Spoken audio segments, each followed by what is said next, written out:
오늘의 정치권 관심 뉴스들 진단해보는 나이트 포커스 정호김, 김영주 전직 의원 두 분 모셨습니다. 어서 오십시오. 안녕하십니까. 자, 이재명 대표 5번째 소환 일정 다시 원점으로 돌아갔습니다. 이재명 대표가 4일 출석해서 오전 2시간만 조사를 받고 그 다음 주에 조금 더 추가 조사를 받겠다 제안을 했는데 검찰에서 이건 불가능하다라고 거절을 했고요.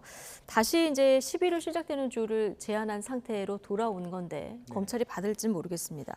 근데 이재명 대표가 4일 오전밖에 안 된다는 이유는 뭡니까?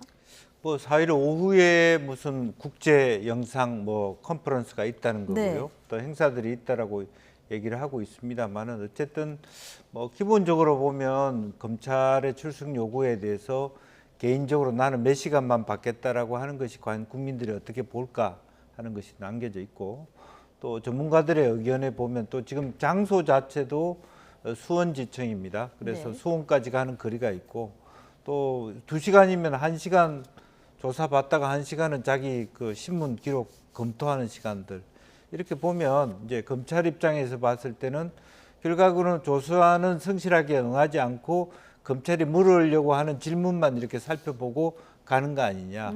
오후에 받는다, 다음번에 받는다는 것은 그럼 자기가 이제 그런 어떤 질문들을 미리 보고 난 다음에 알리바이를 만든다든지 이제 그런 어떤 그런 면에 있어서 검찰이 더 불리하다고 보는 것이고, 그런 의미에서 검찰은 그렇게 할 수 없다라고 부정적으로 답을 했고, 다만 제가 좀 불만인 것은 민주당의 대변인이 검찰이 우리가 가고자 하는 제안을 거절했다 이렇게 얘기하는 것은, 이것은 엄격하게 아무리 이재명 대표가 민주당의 대표를 하더라도 개인적인 그 문제로 인한 검찰과의 어떤 그 일정 조율인데 당의 대변인이 그런 부분에 대해서 강하게 얘기하는 것은 저는 적절하지 않다 그렇게 생각을 하고 있습니다. 이건 당대표 개인의 일정을 대변인이 말한 부분을 좀 지적을 해주셨는데요. 검찰과 이재명 대표의 신경전에 대해서 여야 각각 어떤 설명과 평가가 있었을지 이 얘기 듣고 이야기 이어가겠습니다. 오전에 수사를 받고 그리고 다음 주 중에 그 다음 수사를 받는 거를 협의한다고 이야기를 전했죠. 근데 검찰은 4일 출석 자체를 거부했습니다. 검찰이 진실을 밝히는 것에는 관심 없고 오직 정치 수사로 이 대표와 민주당의 흠집을 내겠다는 의도 외에는 다른 해석이 어렵습니다. 수사를 받으러 가는 것이지 나들이 소풍 가는 것이 아니라고 제가 여러 번 말씀드렸습니다. 어느 국민이 내가 2시간만 조사받고 나오겠다고 할 수 있는 특권이 있는지 스스로 잘 돌아보시기 바랍니다.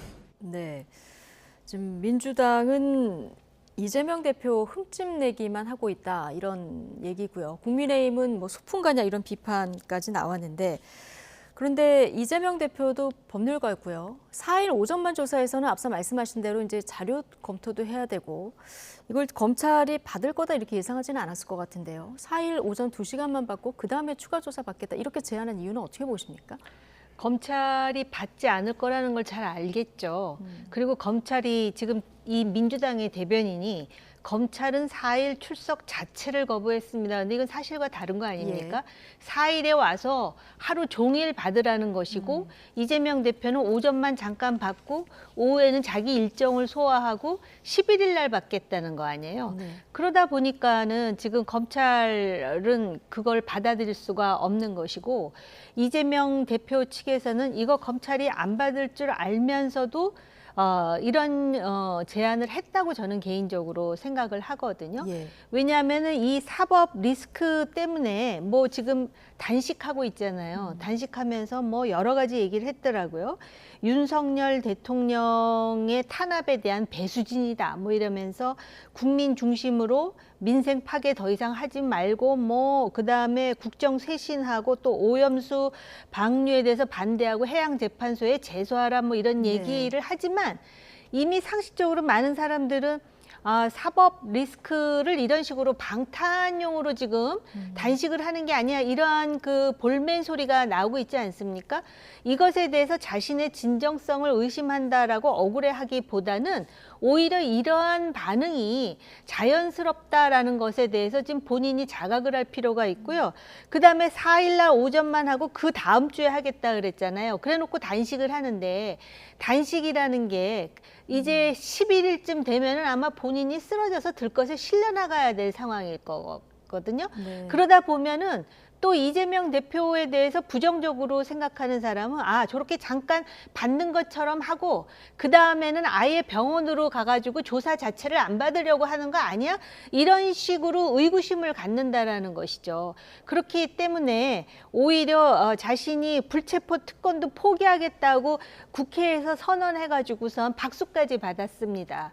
그렇다면은 이 사법 리스크에 대해서 깨끗이 털건 터는 자세를 보여야지, 마치도 자신은 뭐 회기 없을 때 나가겠다 그러다가 4일에 대해서는 또 오전에만 나가겠다 이런 식으로 하면 본인이 그것에 대해서 진정성이 있는지 없는지를 제가 판단할 수는 없지만 많은 사람들은 그것에 대해서 그렇게 그 말이 맞다라고 인식하는 사람이 몇이나 되겠습니까? 예.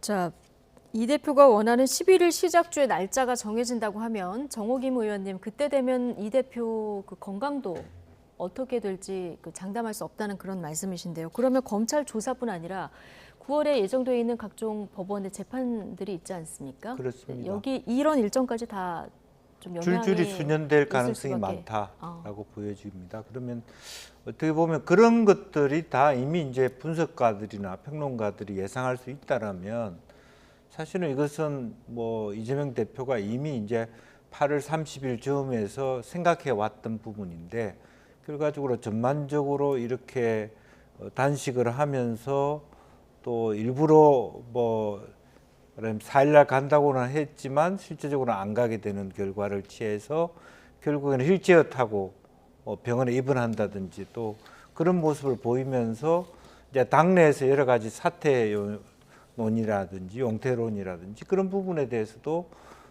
그것을 동정론으로 바꾼다든지 이제 그런 것들이 여러 가지 말하자면 하나의 어떤 다목적 포석이다 이렇게 읽힐 수밖에 없고, 근데 결과적으로 그럼에도 불구하고 그렇다고 해서 이것이 자기네 사법적인 문제를 해결하는 솔루션이 될 수 있느냐, 저는 될 수 없다고 생각합니다. 그러니까 그것을 뭐 한두 달 정도는 연기할 수 있는 어떤 계책은 될 수 있을지는 모르지만, 그런 것들이 어떻게 보면 오늘 저녁에도 많은 정치인들과 당원들을 결과적으로 여러 가지 뭐 후쿠시마 오염수 문제라든지 뭐 일방적인 윤석열 정부의 어떤 뭐 정치적인 그 불통의 문제들을 언급한다 하더라도 많은 사람들이 관이 단식이 얼마나 명분이 있는가에 대해서 그게 큰 국민들로부터 호응을 받기는 어렵지 않겠느냐, 이제 그런 생각이 듭니다. 예.